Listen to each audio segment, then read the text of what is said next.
Restoring a Bike Part 2. Hi guys, I'm Dan at vintagefellow.org and today we are back with the vintage Bertin bike frame that we are restoring and today we are tackling the paint of the frame and forks. Now if you remember, the paint on this was in really quite good condition. It was just heinously horrible with white with green splodges. Now what we've done in the last video, we stripped this right back. I've had a chance to clean up the frame, check it all over. It's in very good condition. Just those green splodges were disgusting, and as I mentioned before, in a rich deep pearlescent white, this frame will really shine and look fantastic. So that is what we're going to be doing today. I'm going to take you through the process of painting in pearl. Now, first thing I did, I prepared the frame. Now what I did for that, because the paint was good and hard, I've just taken the green off with a mid sandpaper, and you know, that green was on there quite hard. I blunted a lot of sandpaper getting that off, but I wanted to get the green off because just in case there's ever a dig or a scrape or a little chip, I didn't want any green showing through the pearl. So that's gone, and I've given it a preparatory coat of cream, where it's a very white, off-white base coat. If you're ever painting in pearl, or you want a really nice creamy off-white that is more white than cream, RAL 9001 is the color to go for. That is a really good, it looks almost white but not quite, which is just what you want, because a pearlescent silver goes on, it always comes out with a little bit of a creaminess to it, so you're better off starting off with that in your base coat. Now what I've done, I just put one preparatory coat on here, not on there very thick, and I'm going to take it back now with a P1200 wet and dry. Now as I mentioned before, first coat that goes on like this, especially if you're on top of old paint, I tried a small area first to make sure there was no paint reaction. Absolutely fine, and adhesion was really good as well. And this first coat, all I'm going to do is I'm going to use my 1200 to flat that back nicely, and it's not really with the intention of seeing the color. What I want to do is get it nice and flat. Obviously with the sandpapering that's already gone on, I'm going to make sure that any little lines or marks from that are filled and covered with flatting on that 1200. So let's give that a go. So we get our paper nice and wet, and then we're just going over it. You can go round or directional, it really doesn't matter. The paint should cover any marks from 1200. It's a very fine paper, and like I say, if you go through this guide coat to the coat underneath, that doesn't matter, but this looks, yep, I'm really happy with how this is coming out. I'll go over the whole frame now, and then we're ready for the pearl. So that's the frame nicely flatted back. I'm not looking for a consistent colour or anything like that at the moment. I just want it nice and flat. We'll be putting on a second coat of colour now, that RAL 9001 off-white.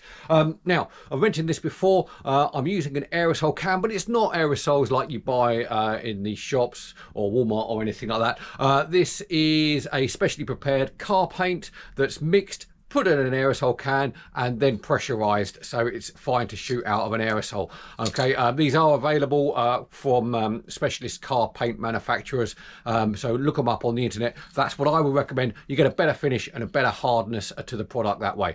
Now before we go ahead and shoot our next coat, as ever, safety first, go with the full mask, okay, and open those doors and windows.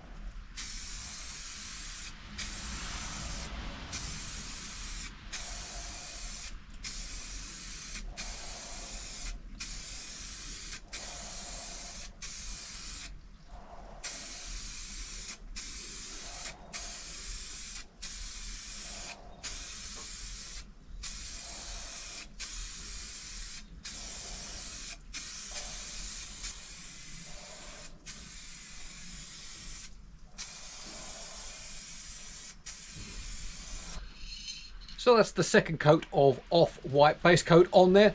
It's gone on really nice and smooth. We've got a lovely flat white finish at the moment, ready and waiting for our silver pearlescent. Now, when you're shooting on pearlescent, this is a silver pearl, which is basically what you would use for white pearl. You do get different coloured tinges. You see this a lot on like Bianchi Celeste uses a blue pearl. You get that in there. I would say pearl works best for white and blue. Reds tend to go a bit pinky. Not a big fan of that. But my favourite by far is the white pearl. You get that really deep, lovely kind of creamy pearlescent with this. When you're spraying this on, we need 2 coats of this. It's a bit like a lacquer that goes on. It'll dry matte, so don't worry about that. We'll get the colour. We'll get the shine when we go to do the 2K lacquer. But first off, 2 coats of pearlescent. Again, door open, windows open, and get the mask on.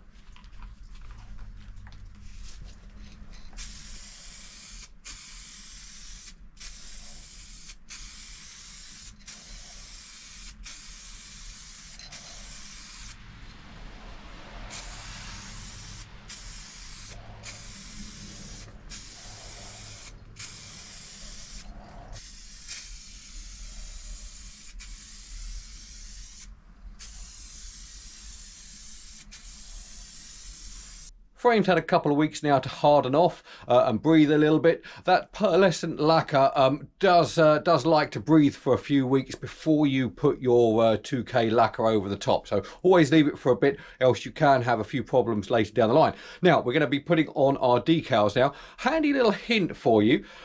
If like this is going to be our head badge here, and you can see it's a full wrap around the head tube.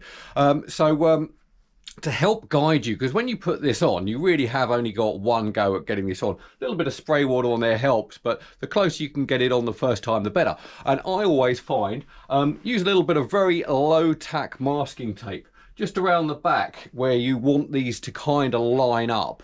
Really helps on anything where you're going a full wrap around any of the tubes. This stuff can just come on and come off really easy. Doesn't leave any sticky stuff on there either, so it's a handy little guide to put on there before you go for the real thing. But we're going to go ahead and get this thing decaled. Yep, that's the decals on there. They look pretty cool. Missing so far, I don't have the Vitus GTI decals. They're still en route, taking a bit of time, good old Brexit. So they will be going on at a later date, probably when we build this bike up. Now, last stage in the paint job is the application of the 2K lacquer. Now, as I mentioned before, proper 2K lacquer, you need to activate with the twist pull at the end there. If it doesn't have that bit, it's not really a 2K lacquer. And always remember, this stuff's pretty nasty, so you will have to mask up and get that door open. But to activate, we've got the ring pull in there. We simply pull and then twist through 360 degrees, and then that's released that, and then give it a good shake.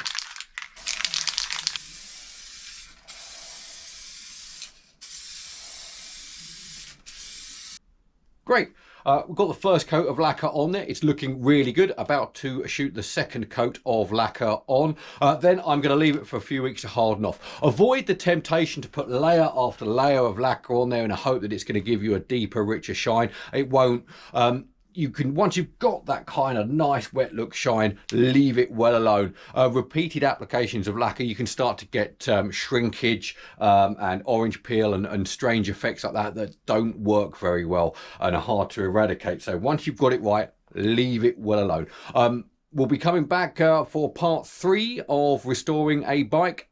I hope you enjoyed this video. I hope you found it useful, and we'll see you soon. Do like and subscribe to the channel for anything that's cool to do with vintage bikes. Thanks a lot.